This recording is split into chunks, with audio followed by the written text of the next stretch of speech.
En ese momento, en ese mismo instante, ella estaba actuando sin ningún tipo de temor de Dios. Porque era un ser humano. Yo no estoy hablando mal de María, estoy mostrando lo que la Biblia nos muestra de ella. Era un ser humano, no era algo más que un ser humano. Y como ser humano, tenía problemas. Tal vez estaba preocupada, tal vez en ese momento no había para hacer los tamales en la casa. Pero lo cierto es que ella estaba actuando como nosotros podemos actuar, que en algún momento podemos fallar. Y eso lo pensaron los padres de la iglesia también.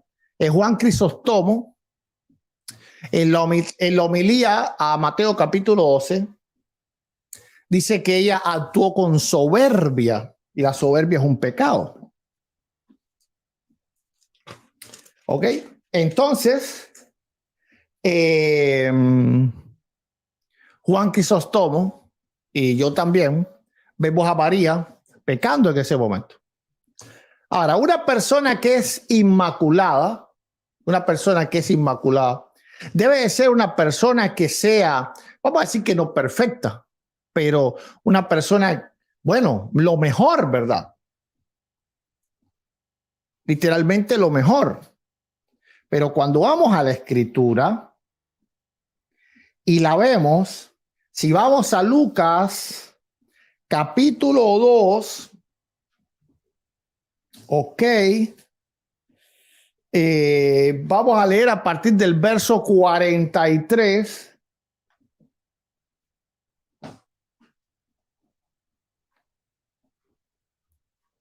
Aquí agarré la Biblia un momentico, así que ya la tengo aquí, pero si me la puede leer porque ando aquí.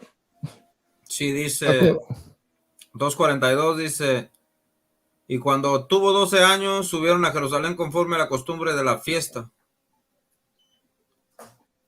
Al regresar ellos, acabada la fiesta, se quedó el niño Jesús en Jerusalén sin que lo supiesen José y su madre. Vamos a parar ahí.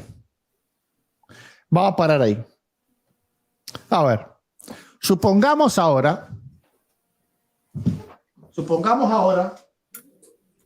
que Dios nos da a nosotros la tarea de cuidar a su hijo. Y María y José se le quedó olvidado a Jesús. Imagínense. Es decir, aquí no vemos una madre perfecta. Los católicos inclusive ven a María como la madre de la iglesia, la madre perfecta. María ni siquiera era una madre perfecta. María era una mujer que cometió unos errores terribles.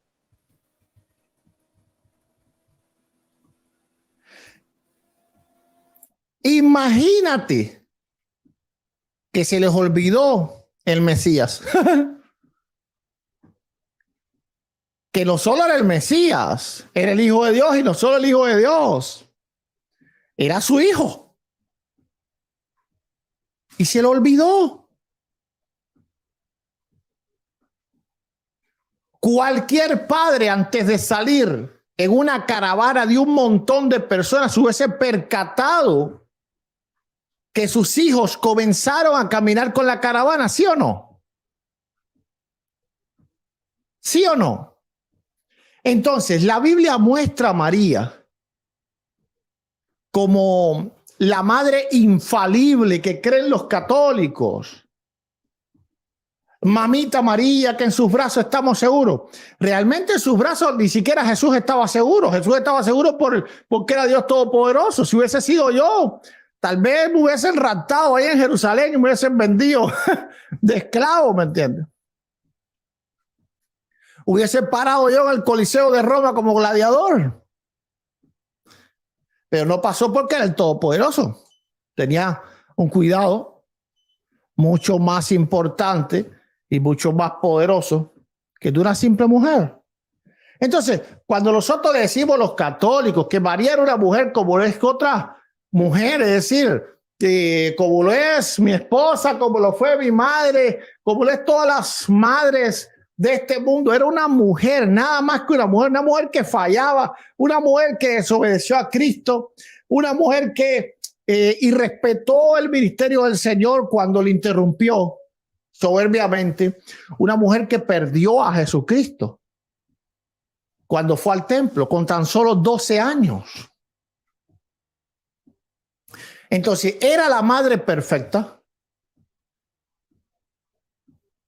Si nosotros analizamos, si imaginemos que no sabemos que es María, y alguien nos cuenta de una mujer que salió de una ciudad hacia la otra, me imagínense que fueron a visitar a su familia en México, y de pronto cuando venían en la caravana, porque fueron a pie, pues no se les ocurrió percatarse de que su hijo había salido con ellos. Es decir, que María y José dijeron, vámonos, vámonos. Oye, seguro que Jesús se da cuenta que nos fuimos. Sí, seguro que él va a decir así, me tengo que ir también con 12 años. Entonces, ¿somos los evangélicos los que hablamos mal de María? No, los evangélicos hablamos de la María real, de la María humana, de la María que tenía pecado como tenemos nosotros, de la María que fallaba.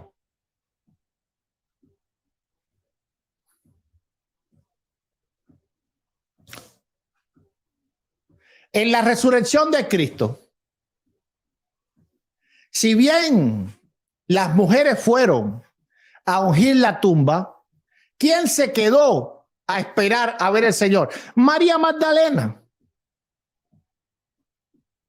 Así que la fe de María en la resurrección de Cristo no fue perfecta. Y todo lo que no proviene de fe es pecado. ¿A quién se le presentó el Señor primero? A María Magdalena. Fue la mujer que se quedó allí.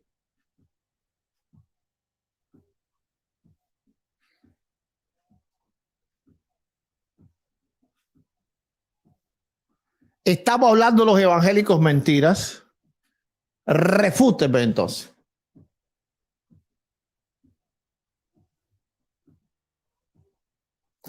¿Dónde está la María perfecta? En la Biblia no, en la mente del católico sí. Ahora, en la Biblia no. Muchas gracias, mi hermano. Pietro Pierre, hoy Pietro Pierre. Gloria al Todopoderoso.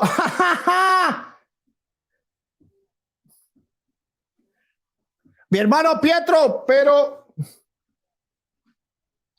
oye, ¿qué fue lo que puse un comentario ahí que no quería ni ponerlo? No sé ni qué dice.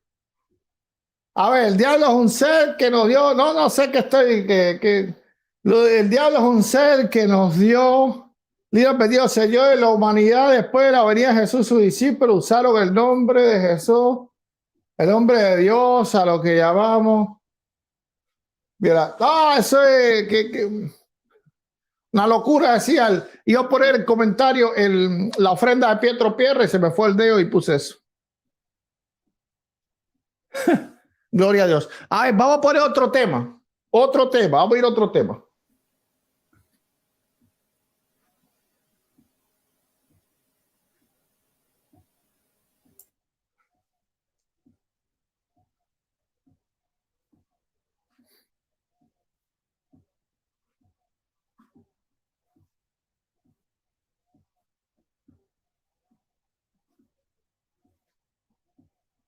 Otro tema. ¿Qué tema ponemos ahora?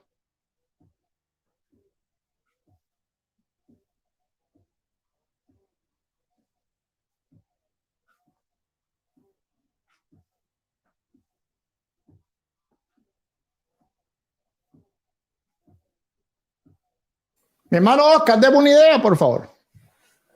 Sí, pues interesante todo lo que dijo.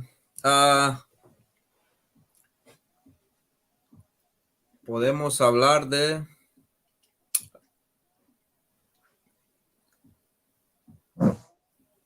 dice Rubén Miranda de la Eucaristía. Otro dice del pantalón. El pantalón, la Eucaristía.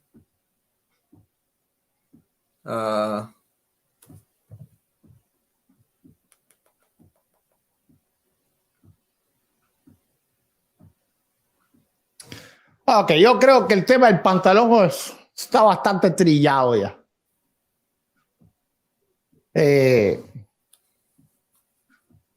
Debemos de sacarnos los pantalones de la cabeza y gloria a Dios. Porque,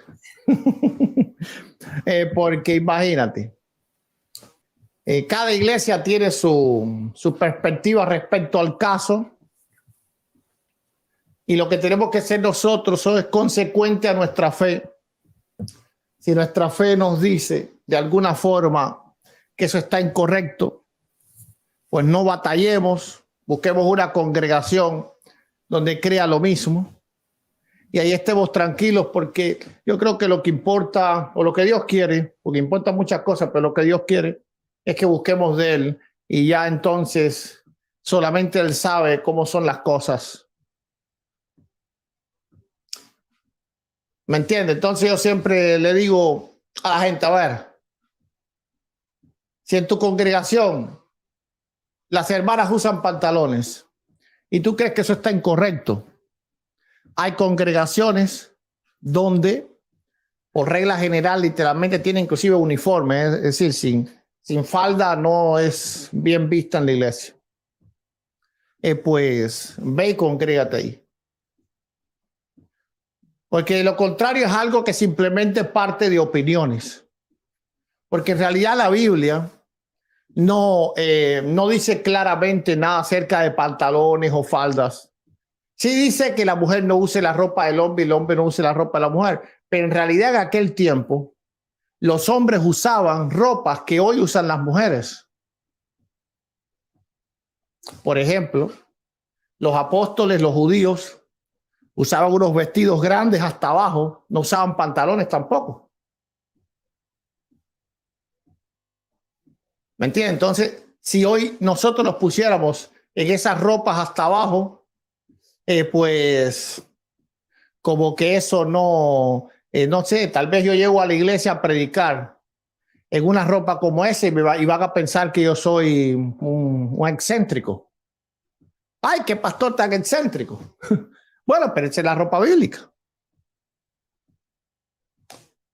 ¿Me entiendes? Entonces yo lo que pienso en esto es que debemos de adorar a Dios donde nosotros estemos en comunión con esa comunidad, no tener divisiones entre nosotros. Claro, siempre con orden, ¿verdad? Hay cosas que ya se extralimitan ya.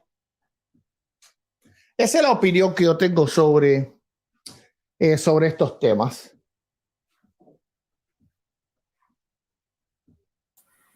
Sí, de hecho yo estoy muy de acuerdo con usted.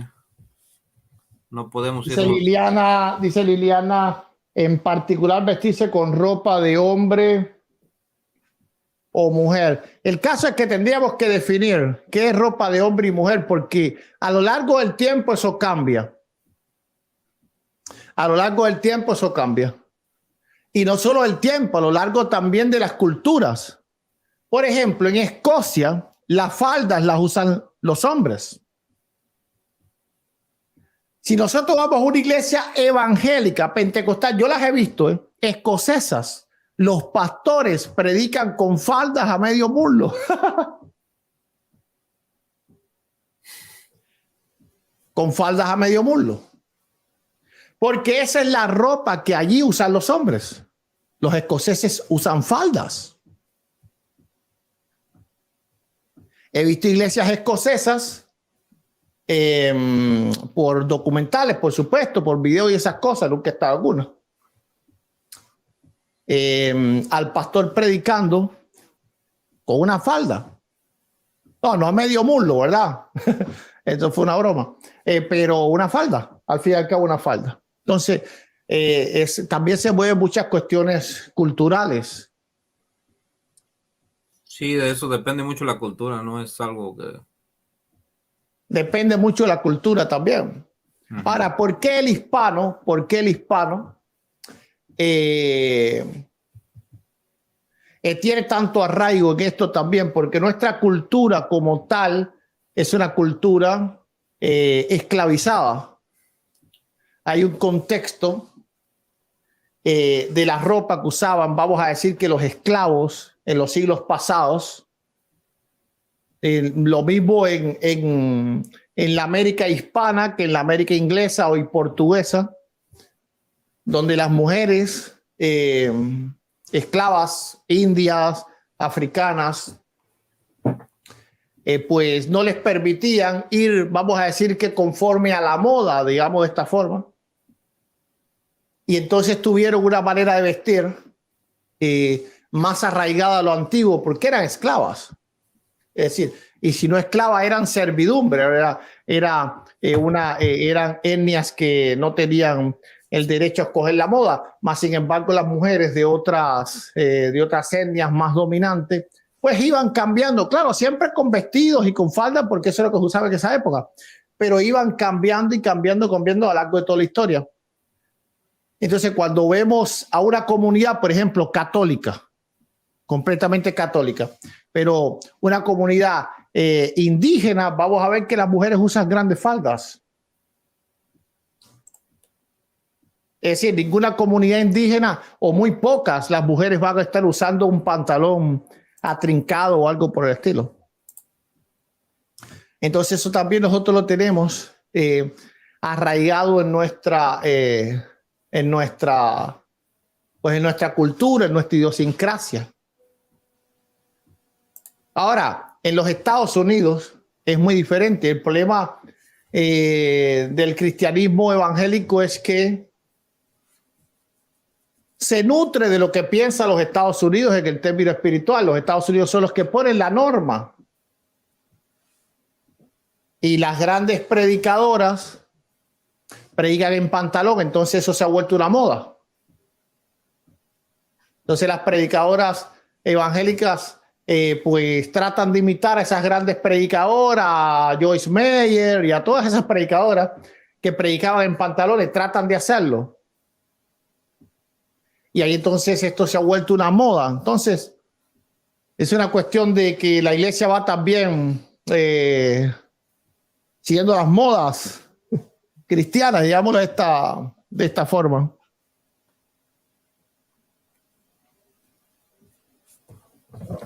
A ver, otro tema.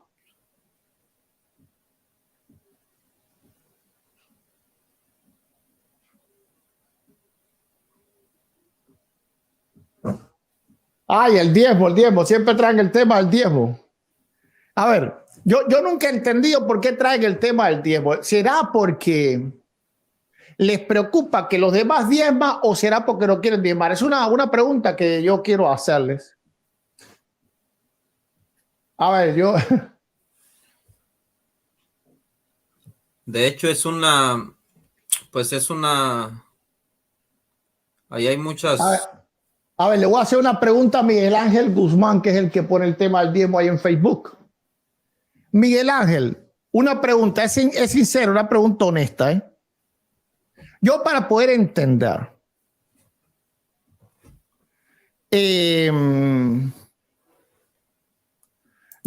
¿te trae preocupación que otros diezmen o es que tú haces la pregunta porque no sabes si diezmar o no?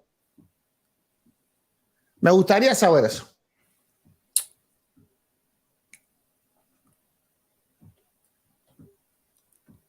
Hay alguien por aquí que dice que si es pecado el cabello largo en los hombres.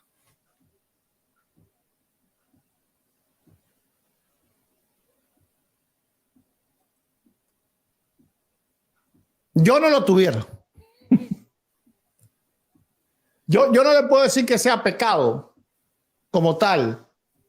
Aunque por supuesto Pablo dice que es honroso que el hombre se corte el cabello. Pero honroso no quiere decir específicamente nada, ¿verdad? Respecto a que sea una ley. Sino más bien que es lo que se ve honroso, lo que te distingue, vamos a decir de esta forma. Entonces, claro que el hombre se distingue por un cabello más corto, le da honra de hombre. Entonces, yo nunca usara el cabello largo siendo cristiano. Se puede decir que también es algo cultural, porque, por ejemplo, si va a Argentina, Alguien diría que aunque quiera no pudiera porque estoy calvo. No, gloria a Dios. Se podría decir que es algo cultural porque, por ejemplo, en Argentina, pues yo he mirado que la mayoría de los argentinos les gusta tener el cabello largo.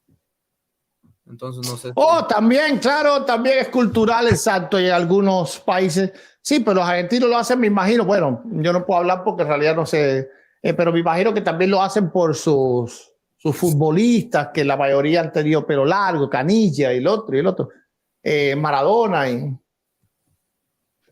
y tal vez como que copia que ese estilo, o tal vez no. Tal vez es que estos futbolistas lo han tenido largo porque en realidad eso está en la idiosincrasia del argentino. Pero con toda seguridad la mayoría de los cristianos argentinos van a tener pelo corto. Yo no sé, ¿verdad? Ahí déjenme saber. Déjenme saber ahí en el chat. Regularmente las iglesias en Argentina tienen el pelo largo, los hombres, o tienen el pelo corto. Me gustaría saberlo.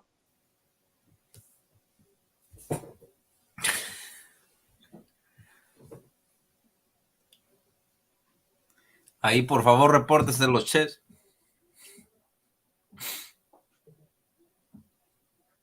Dice Manuel Pastor, una pregunta. ¿La directiva de la iglesia evangélica puede disciplinar al pastor? Pues claro que puede disciplinar al pastor. Toda iglesia debe tener una directiva. Yo tengo pastores que están por encima de mí. Ahí le envío saludos a mi pastor Laureano. Yo sé que si yo me porto mal, él va a tener misericordia de mí. Gloria a Dios. Ok. Entonces, claro, toda iglesia organizada debe tener una directiva que corrija a los pastores en caso de que haya problemas.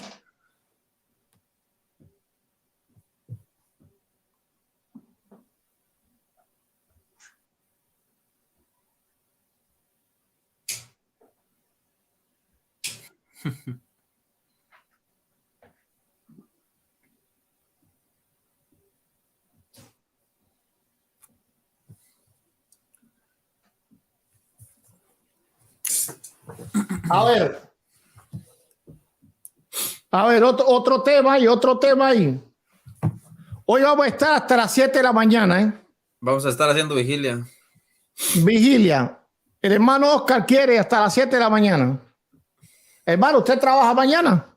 Así es de que prepárense a su café, pónganse cómodos y no se muevan. Hermano Oscar, ¿usted trabaja mañana? Sí, sí trabajo, pero pasado, ¿no? No hay problema. Con un rato que duerma ya es suficiente. Ah, no, Oscar es de los míos. Con un día que me desvele no me pasa nada. A ver, por favor, hagan preguntas en los chats. Bendiciones, mi hermana Marta, guerrera del Señor, anda por ahí por el chat.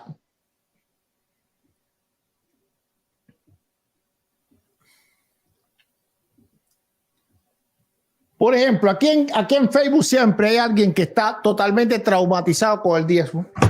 Él se llama Alfredo Silva Vera. Yo todavía no sé si él es católico o es un evangélico frustrado. No lo sé. Me gustaría saberlo. Si es católico o evangélico frustrado. ¿Alfredo se llama?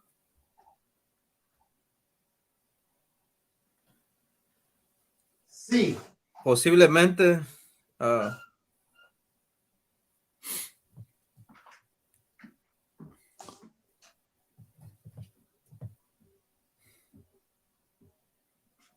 Siempre es que si el diezmo es el diezmo, es el diezmo.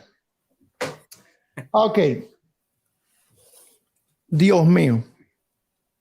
Gerson Reyes, la mujer de Caín. Sé que era cubana, ¿eh?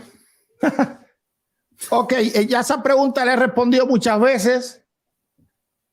Está en mis videos, pero la respuesta nuevamente es del mandato que Dios le dio a Adán y a Eva antes de la caída de multiplicarse. Adán y Eva tuvieron hijos antes de Caín y Abel. Tengo una pregunta respecto a eso. Ok. Se entiende que el pecado entró por medio de un hombre que fue Adán. Entonces de ahí Sí. se entiende que entró el pecado. Pero ¿cómo fue que cayeron? Ellos cayeron de esa manera, pero ¿cómo entiende usted esto? ¿Cómo fue que cayeron los hijos que Ok. Adán y Eva tuvieron Entiendo. anterior a la caída? Entiendo. ¿Puede alguna manera? La pregunta está muy difícil. Tengo problemas con internet. No. Le pregunto Ok. porque estuvimos dialogando con unos hermanos y pues no pudimos llegar a una conclusión certera por la complejidad de la pregunta. Sencillo. A ver, Adán es la cabeza federal de la humanidad. ¿Qué cosa es la cabeza federal? La cabeza que nos representa como cuerpo. ¿Ok? Cuando Adán pecó, pecamos todos. ¿Por qué nosotros nacemos pecadores? De la misma forma que cayeron los hijos de él cuando él pecó. Por ejemplo, ¿cómo cayó Eva? ¿Cómo cayó Eva? A ver, si yo le pregunto a mi hermano Oscar, ¿cómo Eva cayó? ¿Cómo cayó? Pues ¿Cómo cayó? cayó después de que Adán transgredió la ley de Dios, ¿no? Ahí está. Aunque ella había transgredido la ley antes, ella se le abrieron sus ojos, tuvo la muerte espiritual, tuvo la separación de Dios, hasta que Adán cayó. Cuando ella come de esa manzana, no era manzana, yo le digo manzana, los cristianos, pero era una manzana. Es una manera de decir, ok, el mango, la fruta bomba, la guayaba, el aguacate, la banana, dile como tú quieras. Oye, y tal vez era una manzana, ¿por qué no? Simplemente no sabemos. Cuando ella toma de aquella fruta, ella no viene a donde está Adán y le dice, ¿te diste cuenta, Adán, que estoy desnuda? No, te lo digo porque no me miras, ¿eh? No. Ella vino simplemente y le dio a su marido. Pero cuando él comió, ahí es donde ambos se dieron cuenta de que estaban desnudos. Entonces, de la misma forma que cayó Eva, cayeron todos y caemos todos con la caída de Adán.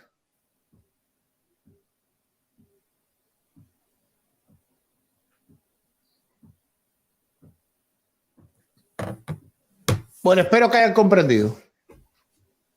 Muy claro. El que no comprendió, por favor, envíanos una ofrenda en el superchat.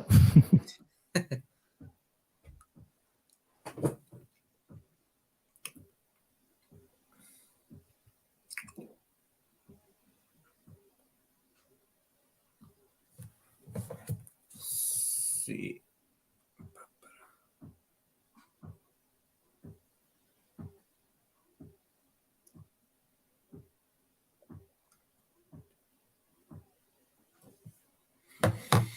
Gloria a Dios.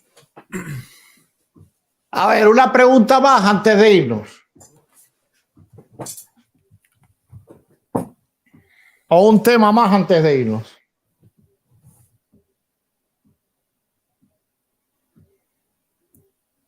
Hay una pregunta aquí que está haciendo Adri.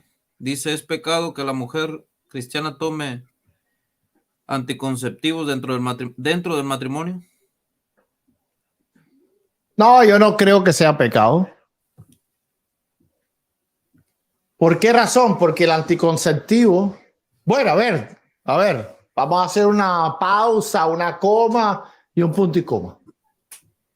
dependiendo del anticonceptivo. Porque si es un anticonceptivo que simplemente evita la ovulación, vamos a decir así, la fecundación, no hay ningún tipo de pecado ahí. Claro, alguien me dirá, pero la Biblia dice que cuando alguien echó su semilla en la tierra y no quiso embarazar a la mujer, pues entonces Dios se enojó. No. Están mal entendiendo eso. El mandamiento que ese hombre quebrantó no fue el evitar embarazar a una mujer, sino fue el evitar embarazar a la mujer de su hermano. Porque era necesario que cuando moría un hermano, el otro se casara con ella y diera descendencia. ¿Verdad? Pero si ya ellos tenían descendencia y la próxima vez lo quería hacer de esa forma, en nada quebrantaba la ley de Dios. Entonces, ahí es donde está la confusión. Ahora, si es un anticonceptivo que mata al feto, bueno, eso es lo mismo que hacer su aborto, ¿eh? Pero el anticonceptivo se supone que sea para evitar la concepción, no para matar.